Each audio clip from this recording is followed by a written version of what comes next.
Good evening students. अब हम करेंगे क्वेश्चन नंबर 17। हमने क्वेश्चन नंबर 16 तक लास्ट वीडियो में कर लिए हैं।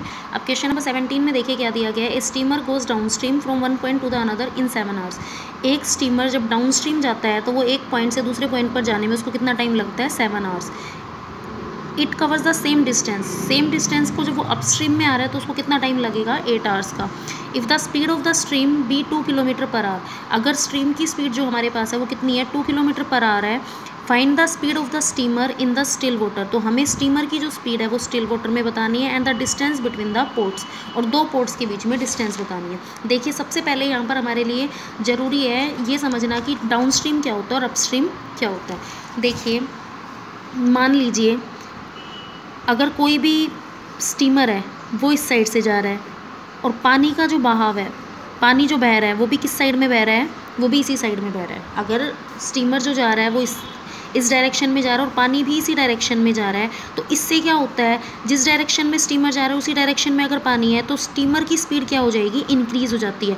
मतलब हम जिस डायरेक्शन में जा रहे हैं अगर उसी डायरेक्शन में पानी जा रहा है, या फिर हम ये कह सकते हैं हम इस डायरेक्शन में जा रहे हैं और इसी डायरेक्शन में क्या है? विंड चल रही है, हवा चल रही है। तो अगर हवा उसी डायरेक्शन में चल रही है तो हवा में क्या करेगी? पुश करेगी। तो इससे क्या होगी? हमारी स्पीड क्या हो जाएगी? इंक्रीज़ हो जाएगी। और हमारी स्पीड जब इंक्रीज़ हो जाएगी तो हमें किसी भी जगह तक जाने में कम टाइम लगेगा। मतलब अगर हमें एक पॉइंट से दूसरे पॉइंट पर जाना है, मान लीजिए हमें इस पॉइंट से इस पॉइंट तक जाना है, तो हमें इस पॉइंट से यहाँ इस मान लीजिए ये पॉइंट ए है और ये पॉइंट हमारे पास क्या है? Point B. तो हमें पॉइंट ए से पॉइंट बी में जाने में कम टाइम लगेगा। अगर हम जिस डायरेक्शन में हम जा रहे हैं अगर उसी डायरेक्शन में क्या जा रहा है? स्ट्रीम जा रही है। जिस डायरेक्शन में स्टीमर जा रहा है अगर उसी डायरेक्शन में स्ट्रीम जा रही है तो उससे क्या होगा? उससे हमारी जो स्पीड होगी वो क्या हो जाएगी? इंक्रीज़ हो जाएगी। इसके अपोजिट अगर मान लीजिए स्टीमर जो जा रहा है वो इस डायरेक्शन में जा रहा है, लेकिन जो पानी जा रहा है वो इस डायरेक्शन में जा रहा है। मतलब स्टीमर तो जा रहा है इस डायरेक्शन में और पानी का भाव इस डायरेक्शन में, तो उससे क्या होगा? अपोजिट डायरेक्शन में जा रहे हैं, दोनों सेम डायरेक्शन में नहीं जा रहे। तो जब अपोजिट डायरेक्शन में जाते हैं उस केस में क्या होता है? उस केस में हमारी स्पीड जो होगी वो क्या हो जाएगी? कम हो जाएगी। किसकी स्पीड से कम हो जाएगी? जो स्ट्रीम की स्पीड है वो हमारी स्पीड को क्या कर देगा? कम कर देगा। तो उससे हमारी स्पीड में क्या हो जाएगी? कम हो जाएगी। और कितनी स्पीड कम हो जाएगी? जितनी हमारी स्ट्रीम की स्पीड है। मतलब इसमें तो क्या होगा? जितनी हमारी स्ट्रीम की स्पीड है उसमें हमारी स्पीड क्या हो जाएगी? ऐड हो जाएगी। और इस केस में क्या होगा हमारे पास? अगर हम जिस डायरेक्शन में जा रहे हैं और पानी का बहाव हमारे दूसरे डायरेक्शन में जा रहा है तो उससे क्या होगा? हमें वो क्या करेगी? अपोज करेगी, मतलब हमें रोकेगी। तो हमें रोकेगी वो चीज़, तो उससे हमारी स्पीड क्या हो जाएगी? कम हो जाएगी। और किसकी स्पीड से कम हो जाएगी? जितनी स्ट्रीम की स्पीड है वो हमारी स्पीड को क्या कर देगी? कम कर देगी। तो ये हमारे पास दो केसेस हो सकते हैं। अब फर्स्ट केस जो होता है हमारे पास, फर्स्ट केस हमारा क्या कहलाएगा? Down stream. फर्स्ट केस जो हमारा है वो हमारा क्या कहलाएगा? Down stream. ये वाला जो केस, जिस केस में हम जिस डायरेक्शन में जा रहे हैं अगर स्ट्रीम भी उसी डायरेक्शन में, और दूसरे वाला जो केस है हमारे पास वो हमारे पास क्या कहलाएगा? अपस्ट्रीम। मतलब एक केस हमारे पास हो गया डाउन स्ट्रीम और सेकंड केस हमारे पास क्या हो गया? अपस्ट्रीम। डाउन स्ट्रीम में क्या होता है? जिस डायरेक्शन में हम जा रहे हैं पानी का बहाव भी उसी डायरेक्शन में, तो उससे हमारी स्पीड क्या हो जाएगी? इंक्रीज़ हो जाती है। और अपस्ट्रीम में क्या होता है? हम जिस डायरेक्शन में जा रहे हैं पानी का बहाव उससे दूसरी डायरेक्शन में, मतलब स्टीमर दूसरी डायरेक्शन में जा रहा है और पानी का बहाव उसके अपोजिट डायरेक्शन में, तो उससे क्या होगा? वो हमारी स्पीड को कम करेगा। तो कम करेगा तो उसे हम बोलते हैं अपस्ट्रीम। और जब दोनों सेम डायरेक्शन में तो वो होता है डाउन स्ट्रीम। तो डाउन स्ट्रीम के केस में तो स्पीड हमारी क्या हो जाती है? ऐड हो जाती है। और अपस्ट्रीम के केस में जो हमारी स्पीड हो जाती है वो क्या हो जाती है? सब्ट्रैक्ट हो जाती है, मतलब कम हो जाती है हमारी स्पीड। तो अगर हम एक पॉइंट से दूसरी पॉइंट पर जा रहे हैं, अगर हम ए पॉइंट से बी पॉइंट पर जा रहे हैं और अगर जो स्ट्रीम है वो भी ए पॉइंट से बी पॉइंट की तरफ जा रहा है, तो उससे तो हमारी जो स्पीड है वो क्या हो जाएगी? इंक्रीज़ हो जाएगी। लेकिन अगर हम बी पॉइंट से ए पॉइंट पर आ रहे हैं और जो स्ट्रीम है वो किस साइड में जा रहा है? ए से बी पॉइंट की तरफ जा रहा है, तो उससे हमारी स्पीड क्या हो जाएगी? कम हो जाएगी। तो अगर हमारी स्पीड कम हो जाएगी तो हमें ए से बी की तरफ जाने में तो हमें क्या लगेगा? कम टाइम लगेगा। अगर स्ट्रीम भी उसी साइड और हम भी उसी साइड जा रहे हैं तो ए से बी तक जाने में हमें कम टाइम लगेगा। बट अगर हम बी से ए तक आ रहे हैं तो उस केस में हमें क्या लगेगा? ज़्यादा टाइम लगेगा उसी डिस्टेंस को कवर करने में। सेम डिस्टेंस हमारे पास ए से बी तक की है, लेकिन उसी डिस्टेंस को कवर करने में हमें क्या लगेगा? ज़्यादा टाइम लगेगा। क्यों लगेगा? क्योंकि हम जिस डायरेक्शन में जा रहे हैं अगर उसी डायरेक्शन में स्ट्रीम जा रही है तो उस केस में तो क्या होगा? हमारी स्पीड जो हो जाएगी वो इंक्रीज़ हो जाएगी। इंक्रीज़ हो जाएगी तो हम एक पॉइंट से दूसरे पॉइंट तक जल्दी पहुंच जाएंगे। लेकिन अगर हम बी पॉइंट से ए पॉइंट पर आ रहे हैं और स्ट्रीम जो है वो ए से बी पॉइंट की तरफ जा रहा है, इसका मतलब अपोजिट डायरेक्शन में, तो उस केस में क्या होगा? हमारी जो स्पीड है वो क्या हो जाएगी? कम हो जाएगी। तो हमारी स्पीड अगर कम हो जाएगी तो हमें बी पॉइंट से ए पॉइंट पर डिस्टेंस सेम है, वहाँ तक हमें जाने में क्या लगेगा? ज़्यादा टाइम लगेगा। तो देखिए इस क्वेश्चन में सेम यही दिया गया है steamer goes downstream from one point to the another in 7 hours. अगर वो डाउन स्ट्रीम जाता मतलब जिस डायरेक्शन में पानी जा रहा है उसी डायरेक्शन में अगर स्टीमर जा रहा है तो उस केस में तो क्या होता है, उसको 7 आवर्स लगते हैं। लेकिन it covers the same distance upstream in 8 hours. Upstream में उसको उसी डिस्टेंस को कवर करने में ज़्यादा टाइम लग रहा है। क्यों ज़्यादा टाइम लग रहा है? क्योंकि पानी का भाव दूसरी साइड है और स्टीमर उसके अपोजिट डायरेक्शन में जा रहा है। If the speed of the stream, ये हमारे पास किसकी स्पीड दे दी? स्ट्रीम की स्पीड दे दी। तो find the speed of the steamer in the still water. हमें स्टीमर की स्पीड बतानी है in the still water. Still water मतलब पानी जब बिल्कुल शांत है, ना उसका भाव एक साइड से दूसरी साइड है, मतलब कोई उसमें हलचल नहीं हो रही है पानी में, तो उस केस में हमें क्या बतानी है? स्टीमर की स्पीड बतानी है and distance between the ports, और दोनों पोर्ट्स के बीच में क्या बतानी है? डिस्टेंस बतानी है। तो सबसे पहले स्पीड ऑफ द स्टीमर हमें स्टिल वाटर में बतानी है, तो हम speed of the steamer in still water को क्या मान लेंगे? x मान लेंगे।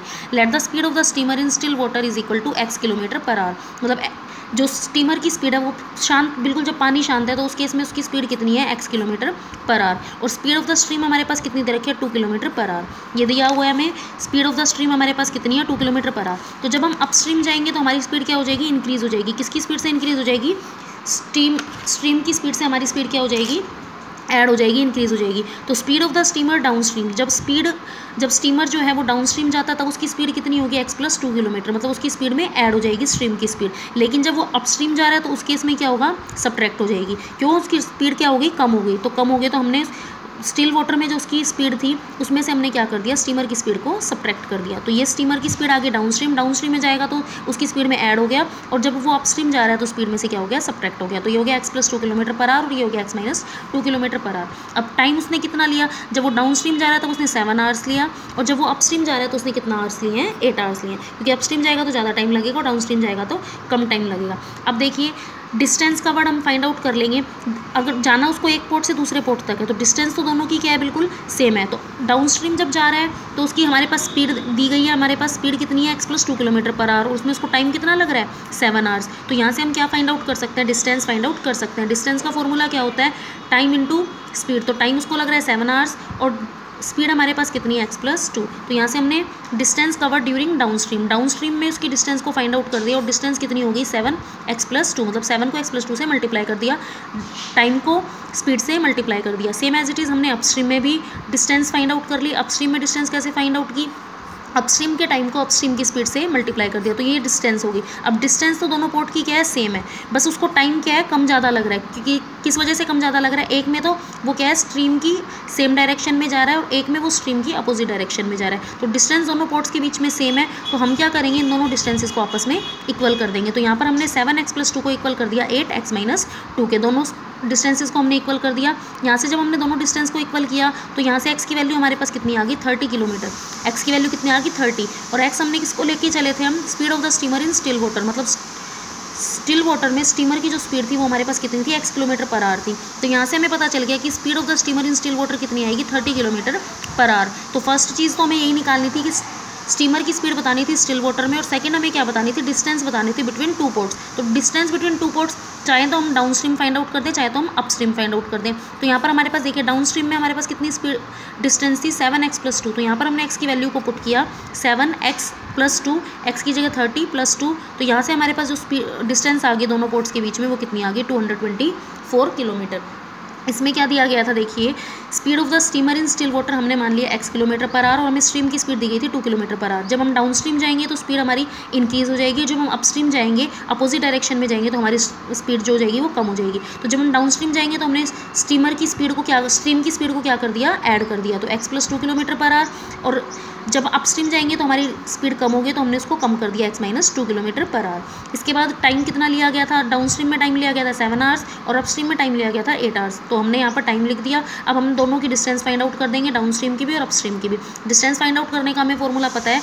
क्या होता है डिस्टेंस फाइंड आउट करने का फॉर्मूला? Time multiply speed. तो हमने टाइम को स्पीड से मल्टीप्लाई कर दिया, 7 को x + 2 से मल्टीप्लाई कर दिया, और अपस्ट्रीम के लिए हमने अपस्ट्रीम के टाइम को अपस्ट्रीम की स्पीड से मल्टीप्लाई कर दिया। अब दोनों डिस्टेंस क्या होंगी? पोर्ट्स के बीच की डिस्टेंस तो बिल्कुल इक्वल है, तो यहाँ पर हमने दोनों डिस्टेंसेस को क्या कर दिया? इक्वल कर दिया। वहाँ से हमारे पास x की वैल्यू आ गई। जो x की वैल्यू आएगी वो हमारे पास क्या आ गया?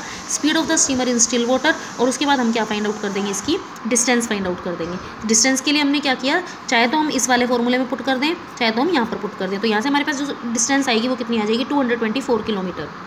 इसके बाद नेक्स्ट क्वेश्चन है हमारा नेक्स्ट क्वेश्चन क्या है, question number 18, distance between the two stations A and B 690 kilometre. दो स्टेशन है ए और बी, उनके बीच की डिस्टेंस है 690 kilometre. Two cars start simultaneously from A and B towards each other and the distance between them after 6 hours is 30 kilometre. दो car ने एक साथ चलना स्टार्ट किया ए और बी पॉइंट से, मतलब एक ने ए से स्टार्ट किया ए स्टेशन से और दूसरे ने बी स्टेशन से स्टार्ट किया। टुवार्ड्स ईच अदर, एक दूसरे की तरफ आ रहे हैं वो। And the distance between them after 6 hours, 6 घंटे बाद उनके बीच की डिस्टेंस कितनी बचती है, 30 किलोमीटर बचती है। If the speed of the one car is less than the other car by 10 kilometre per hour, find the speed of the each car. हमें दोनों कार की स्पीड बतानी है। तो देखिए एक कार की स्पीड दूसरी कार की स्पीड से 10 किलोमीटर कम दी गई है। तो मान लीजिए हमने अगर फर्स्ट कार की स्पीड हमने कितनी ले ली, जो स्टेशन ए से चली है, एक कार स्टेशन ए से चल रही है और एक कार स्टेशन बी से चल रही है।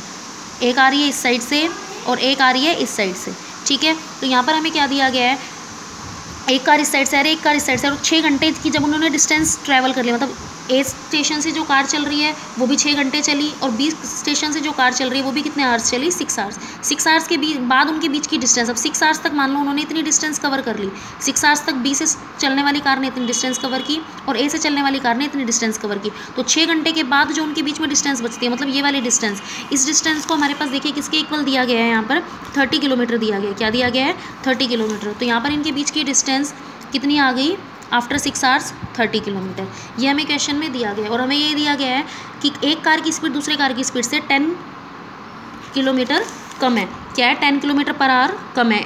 The speed of the one car, if the speed of the one car is less than the other by 10 kilometre per our. एक कार की स्पीड दूसरे कार की स्पीड से 10 किलोमीटर पर आवर कम है, तो हमने जो कार स्टेशन ए से चली उसकी स्पीड को हमने कितना मान लिया, x किलोमीटर पर आवर। तो जो कार स्टेशन बी से चली उसकी स्पीड कितनी हो जाएगी, x minus 10 kilometre per our. उसकी स्पीड क्या हो जाएगी, कम हो जाएगी 10 किलोमीटर से। अब दोनों 6 घंटे चली हैं, ये 6 आवर्स चली है, तो ये भी इधर से चल रही है 6 आवर्स में और ये भी इधर से चल रही है। तो 6 आवर्स में उन्होंने कितनी डिस्टेंस कवर की, हम ये फाइंड आउट कर देंगे। तो 6 आवर्स में उसने कितनी डिस्टेंस कवर की, देखिए 1 घंटे में x किलोमीटर की डिस्टेंस कवर की है स्टेशन ए से चलने वाली कार ने। तो स्टेशन ए से चलने वाली कार ने 6 आवर्स में कितनी डिस्टेंस कवर की होगी, टाइम मल्टीप्लाई स्पीड। तो 6 को x से क्या कर दिया हमने, मल्टीप्लाई, तो ये हमारे पास आ गया 6x किलोमीटर। इसके बाद distance covered by the car from the station B, जो कार स्टेशन बी से चली है, स्टेशन बी से जो कार चलेगी वो 6 घंटे में कितनी डिस्टेंस ट्रैवल करेगी। देखिए इसकी जो स्पीड है वो तो कितनी है, x किलोमीटर पर आवर है और इसकी डिस्टेंस है x minus 10 kilometre per our. तो ये इसकी स्पीड हो गई, ये इसका टाइम हो गया। तो स्पीड को टाइम से हमने क्या कर दिया, मल्टीप्लाई कर दिया डिस्टेंस फाइंड आउट करने के लिए। ए स्टेशन से चलने वाली कार का और बी से चलने वाली जो कार है उसका हमने क्या कर दिया, यहाँ से उसकी भी डिस्टेंस फाइंड आउट कर देंगे। टाइम को किससे मल्टीप्लाई कर देंगे, स्पीड से। तो यहाँ पर हमने इसमें भी टाइम को स्पीड से क्या कर दिया, मल्टीप्लाई। तो यहाँ से हमारे पास आ गया 6x माइनस 60। 6 को x से मल्टीप्लाई कर दिया और 6 को 10 से मल्टीप्लाई कर दिया। तो ये हो गया distance covered by car from the station B. B station से चलने वाली कार ने कितनी डिस्टेंस कवर किया 6 आवर्स में, 6x माइनस 60 किलोमीटर। और ए स्टेशन से चलने वाली कार ने कितनी डिस्टेंस कवर की है, 6x किलोमीटर। और 6 घंटे के बाद दोनों कार के बीच में जो डिस्टेंस बचती है वो कितनी बचती है, 30 किलोमीटर। तो distance between the cars after 6 hours, 6 घंटे बाद उनके बीच में डिस्टेंस बच गई 30 किलोमीटर। तो देखिए यहाँ पर हमारे पास क्या आ गया, यहाँ से यहाँ तक की जो डिस्टेंस है वो हमने कितनी फाइंड आउट कर दी, जो स्टेशन ए से चलने वाली कार है उसने 6x की डिस्टेंस कवर कर ली। बी से इस साइड आने वाली जो कार है उसने कितनी डिस्टेंस कवर कर दी, 6x माइनस 60 किलोमीटर की डिस्टेंस कवर कर दी। और बाद में इनके बीच में जो रिमेनिंग डिस्टेंस बचती है वो कितनी बचती है, 30 किलोमीटर बचती है। तो इसका मतलब अगर हम इन तीनों डिस्टेंसेस को ऐड कर दें तो वो स्टेशन ए से स्टेशन बी के बीच की डिस्टेंस के इक्वल होगी। और हमें टोटल डिस्टेंस देखिए क्या दी गई है यहाँ पर, distance between the two station A and B 690 kilometre. मतलब यहाँ से यहाँ तक की जो टोटल डिस्टेंस है वो हमें कितनी दी गई है क्वेश्चन में, 690 किलोमीटर। तो इसका मतलब ए से चलने वाली कार ने जितनी डिस्टेंस कवर की प्लस बी से चलने वाली कार ने जितनी डिस्टेंस कवर की प्लस जो रिमेनिंग डिस्टेंस है वो किसके इक्वल आ जाएगी, 690 किलोमीटर के इक्वल आ जाएगी। तो यहाँ पर हमने यही किया, 6x plus 6x minus 60 plus 30, मतलब ए से चलने वाली कार की डिस्टेंस प्लस बी से चलने वाली कार की डिस्टेंस प्लस रिमेनिंग डिस्टेंस, इन तीनों का जब हम सम करेंगे तो वो किसके इक्वल आ जाएगा, 690 के इक्वल आ जाएगा। यहाँ से हमने क्या कर दिया, x की वैल्यू फाइंड आउट कर दी।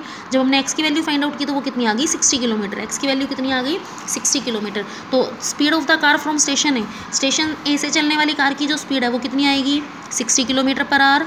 एंड स्टेशन बी से चलने वाली कार की जो स्पीड है वो कितनी आ जाएगी, 60 माइनस 10 मतलब 50 किलोमीटर पर आवर। तो इसमें क्या दिया गया था, इसमें दिया गया था कि दो स्टेशन के बीच की जो डिस्टेंस है वो कितनी है, 690 किलोमीटर। इन दो स्टेशन के बीच की डिस्टेंस है 690 किलोमीटर। एक कार स्टेशन ए से चलती है, एक कार स्टेशन बी से चलती है। स्टेशन ए से चलने वाली कार भी 6 आवर्स चली है और स्टेशन बी से चलने वाली कार भी 6 आवर्स चली है, और 6 आवर्स के बाद दोनों के बीच की डिस्टेंस कितनी बचती है, 30 किलोमीटर बचती है। तो सबसे पहले हमने स्पीड ले ली स्टेशन ए से चलने वाली कार की x किलोमीटर, तो बी से चलने वाली कार की स्पीड यहाँ पर दी गई है, उससे 10 किलोमीटर कम है, तो हमने 10 किलोमीटर पर आवर को से इसको क्या कर दिया, कम कर दिया, तो x माइनस 10 हो गया। इसके बाद 6 घंटे में इस कार ने कितनी डिस्टेंस कवर की होगी, स्पीड मल्टीप्लाई टाइम। स्पीड को हम किससे मल्टीप्लाई कर देंगे, टाइम से। स्पीड थी हमारी x किलोमीटर पर आवर और टाइम था 6 आवर्स, तो हमने दोनों को मल्टीप्लाई कर दिया, डिस्टेंस आ गई।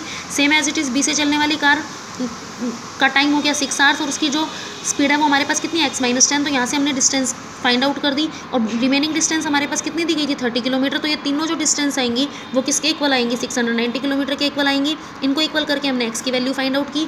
जब हमारे पास x की वैल्यू आ गई तो वो क्या आ गई, स्टेशन ए से चलने वाली कार की स्पीड आ गई, और स्टेशन बी से चलने वाली कार की स्पीड उसकी स्पीड से कितनी कम है, 10 किलोमीटर पर आवर कम है, तो यहाँ से हम 60 में से 10 किलोमीटर को क्या कर देंगे, कम कर देंगे। तो यहाँ से हमारे पास जो स्टेशन बी से चलने वाली कार की स्पीड आएगी वो कितनी आ जाएगी, 50 किलोमीटर पर आवर।